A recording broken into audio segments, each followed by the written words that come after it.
ఎప్పుడు కోలుకుంటారా అని పక్కనే ఉండి సపర్యలు చేస్తుంది. కానీ నీకు ఆ అవకాశం లేకుండా చేశారు ఈ దుర్మార్గులు.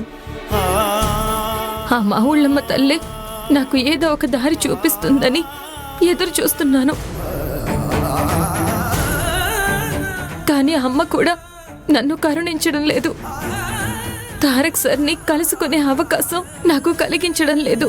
ఆ అమ్మవారు కరుణించిన అవకాశం కల్పించిన ఈ రాక్షసులు మాత్రం నిన్ను చిన్నయ్య గారిని ఎట్టి పరిస్థితుల్లో కలవనివరమ్మా. అంత మాట అనకన్నా ఆయన పరిస్థితే బాగుంటే నేను కూడా కలవకపోయినా పర్వాలేదు అని సర్దుకుపోయేదాన్ని.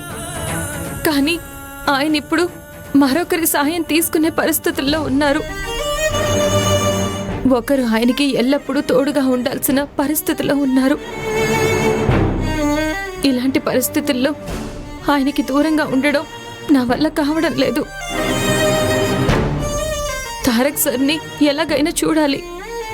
ఆయన కోలుకునే వరకు దగ్గరుండి ఆయనకి సేవలు చేయాలి. ఎలాగమ్మా? నువ్వు ఒక్కసారి చిన్నయ్య గారిని చూడటానికి ప్రయత్నించినందుకే నిన్ను మెడబెట్టుకుని ఇక్కడ గెంటేశారు. ఇప్పుడు మరో ప్రయత్నం చేస్తే వాళ్ళ రాక్షసత్వాన్ని కూడా బయట పెడతారు. కనీసం ఇక్కడ కూడా ఉండనివ్వకుండా బయటికి పంపించేస్తారు.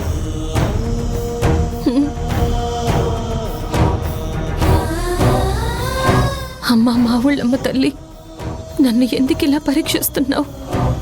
ఎందుకు నా భర్తకి ఇంత దూరంగా ఉండేలా చేస్తున్నావు?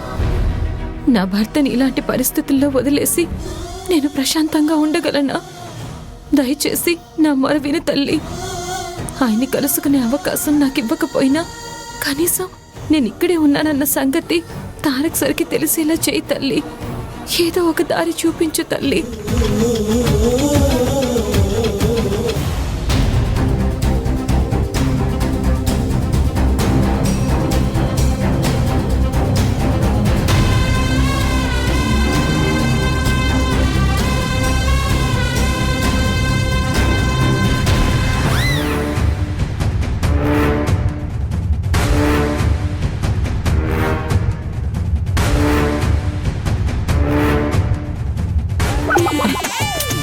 ఏయ్, ఏంటి మాటి మాటికి అడ్డొస్తావు? ఏం లేదు అత్తయ్య గారు, మీరు చాలా సీరియస్గా ఆలోచిస్తున్నారు కదా, అందుకే మీ సీరియస్నెస్ని షేర్ చేసుకుందామని. ఏడ్చినట్టే ఉంది.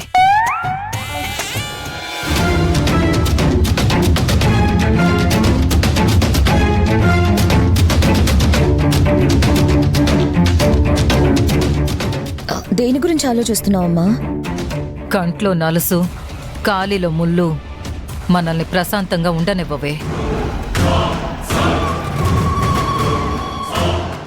అవి ఉన్నంతసేపు మనల్ని ఇబ్బంది పెడుతూనే ఉంటాయి. అయ్య బాబోయ్, అత్తయ్య గారు మీ కాల్లో ముళ్ళు ఎప్పుడు గుచ్చుకుంది?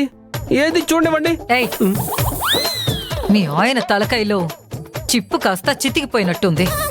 ముందు దాన్ని సరిచేయి. ఏంటో అత్తయ్య గారు, మీకు సాయం చేద్దాం అనుకున్నా నన్ను సమస్యలాగే చూస్తున్నారు. బావా, నువ్వు కాసేపు ఆగుతావా? అమ్మా, నువ్వు చెప్పు.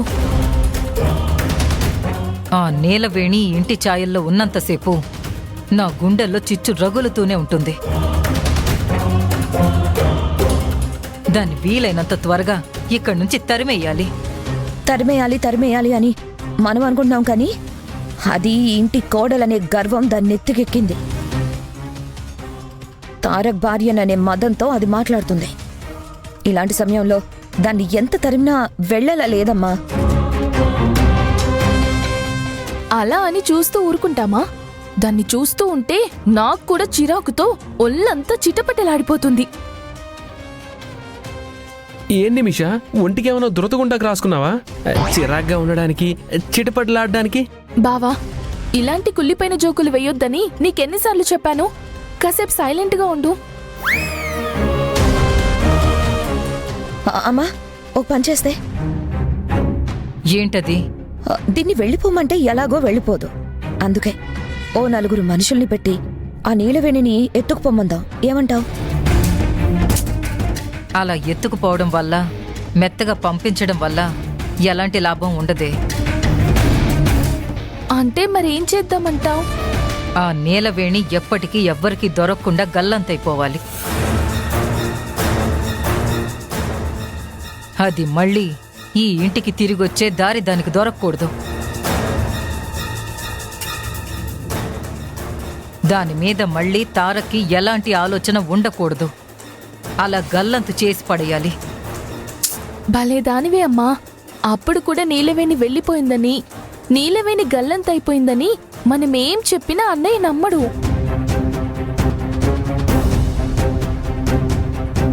నిమిష చెప్పింది కూడా కొంచెం కరెక్టే అనిపిస్తుందమ్మా. అవునవును, అప్పుడప్పుడు నిమిష కూడా కాస్త బుర్ర వాడుతుంది.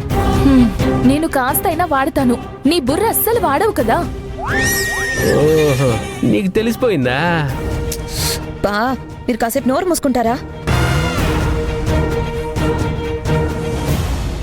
అమ్మా, నిమిష చెప్పింది నిజమమ్మా.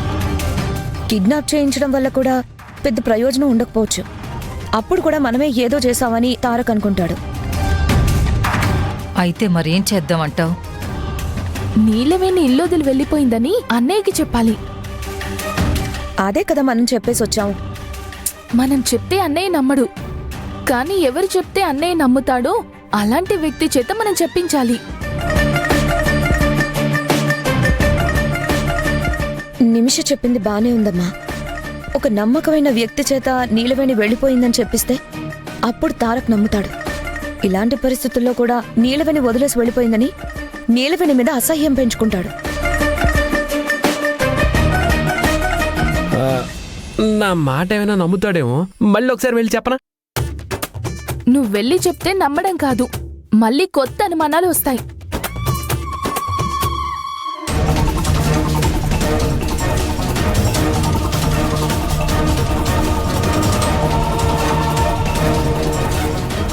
ఎవరి చేత చెప్పించాలో నాకు బాగా తెలుసు.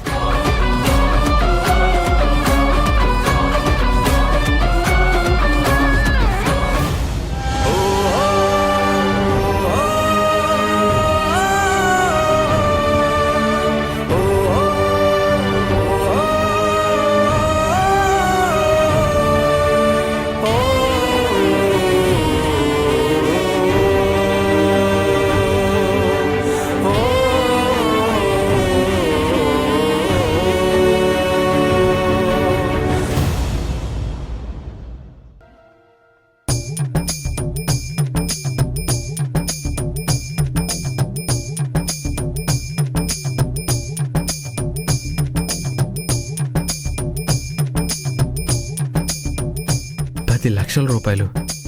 ఇన్ని డబ్బులు చూసి ఎన్ని రోజులైందో. పేరు కిల్లరిక వాళ్ళుండే కానీ ₹5 కావాలన్నా అరచేయి చాచాలి. ఏంటో ఇంతకీ అత్తయ్య గారి డబ్బులు అశోక్కి ఎందుకు ఇమ్మన్నారు?